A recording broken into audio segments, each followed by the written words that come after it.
กำลังเริ่มต้นเป็นมือทำอิฐพี่น้องในงานบุญเดือน10กำลังตกแต่งประดับประดาเอยองในภาคส่วนต่างๆอันนี้อยู่เทิงศาลาพี่น้องกำลังเริ่มต้นกำลังกะเกี่ยม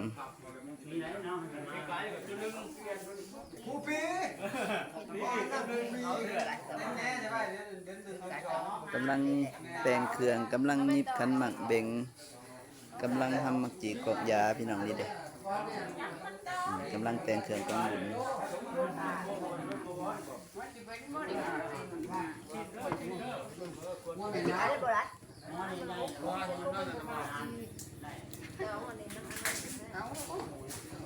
อันนี้เป็นมือเริ่มต้นมือตั้งกองบุญมือตกแต่งเครื่องไสยทานต่างๆในงานบุญเดือน10อยู่บ้านนมุกจอพี่น้อง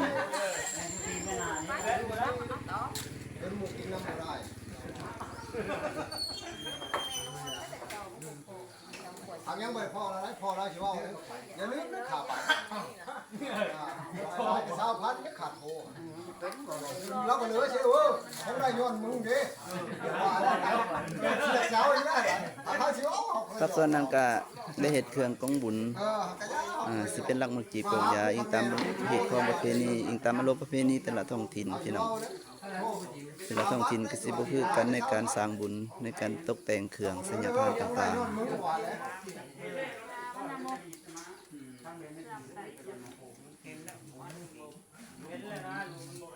เห็นมันเป็นไม่จอม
เอาแย่มันมีใบที่เก็บเก็บไปเกาไปเห็นเนี่ยผักด้วยเนาะ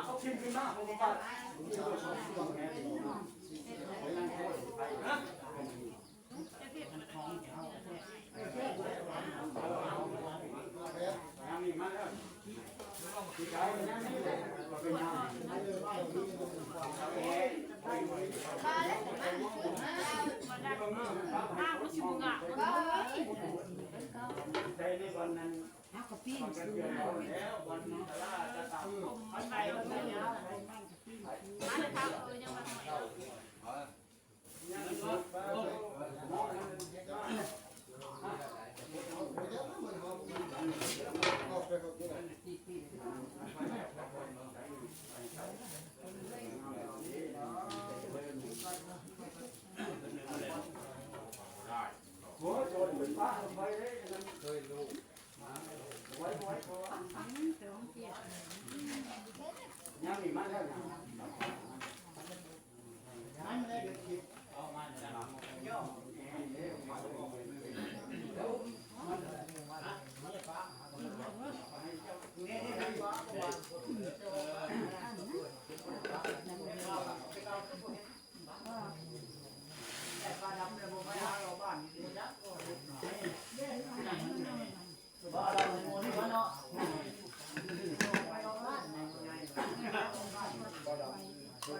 ป้าเก่งก็โยป้าตาโร่รุ่นน้องสามนี่เลยป้าจับกันไหม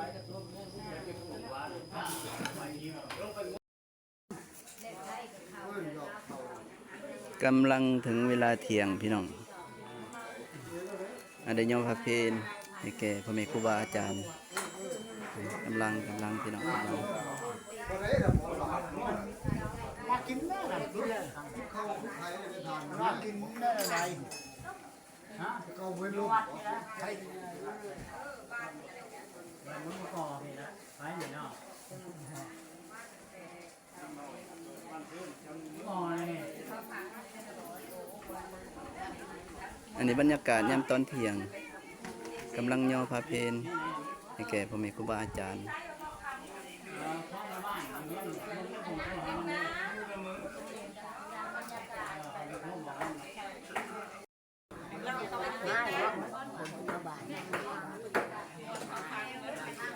อันนี้ก็สิเป็นกองบุญพี่น้องกองบุญเพิ่นก็ได้ตั้งขึ้น2กองอันนี้งานบุญเดือน10ทางเมืองนั้นก็สิเป็นกำลังตกแต่งเครื่องสิเป็นยิบขันหมากเบงเนาะตามฮีตของประเพณีการยองทางพุทธศาสนาพี่น้อง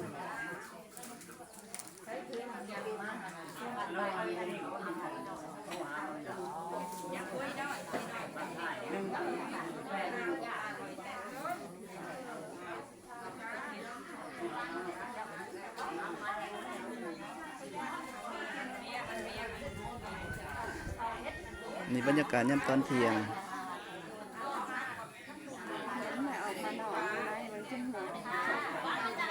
ในงานบุญเดือน10บุญเข่าสลากเด้อพี่น้องเด้อของชาวบ้านดงมะกอก็ได้พร้อมเพรียงหิ้งหนากันได้มีความสามัคคี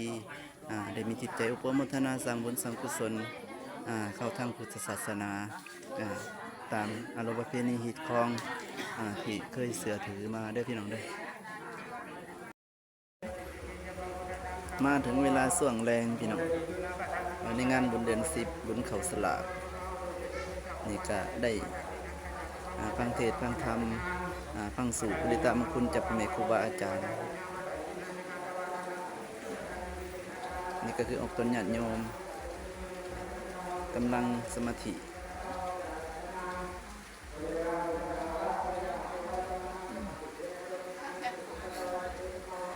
ทุกๆคนก็สมาธิด้วยจิตใจห่างกายฟังธรรมฟังเทศน์ฟังธรรมจากพ่อแม่ครูบาอาจารย์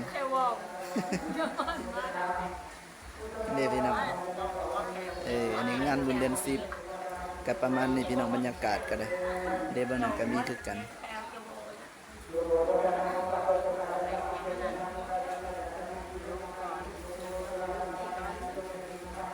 นี่คือกองบุญพี่น้องแล้วก็พร้อมด้วยห่มเงินห่มคำหรือว่าต้นเงินต้นคำเด้พี่น้องอันนี้บรรยากาศยามแรงๆ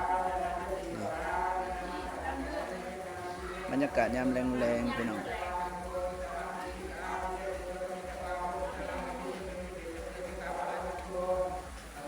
บรรยากาศยามแรงๆของมื้อตั้งมื้อเริ่มในงานบุญ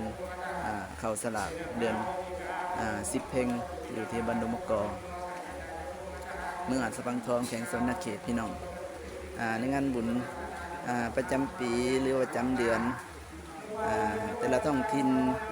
อิงตามฮีตของประเพณีแต่ละท้องถิ่นทำบุญตามประเพณีแต่ละท้องถิ่นก็สิบ่คือกันนะพี่น้องเนาะอันนี้ก็คือการสืบกิจกรรมคุณ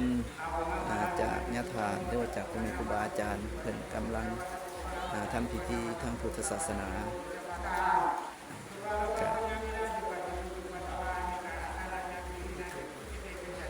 ก็ถึงเวลาสิค่ำแล้วพี่น้องก็ประมาณนี้เด้อพี่น้องเด้อ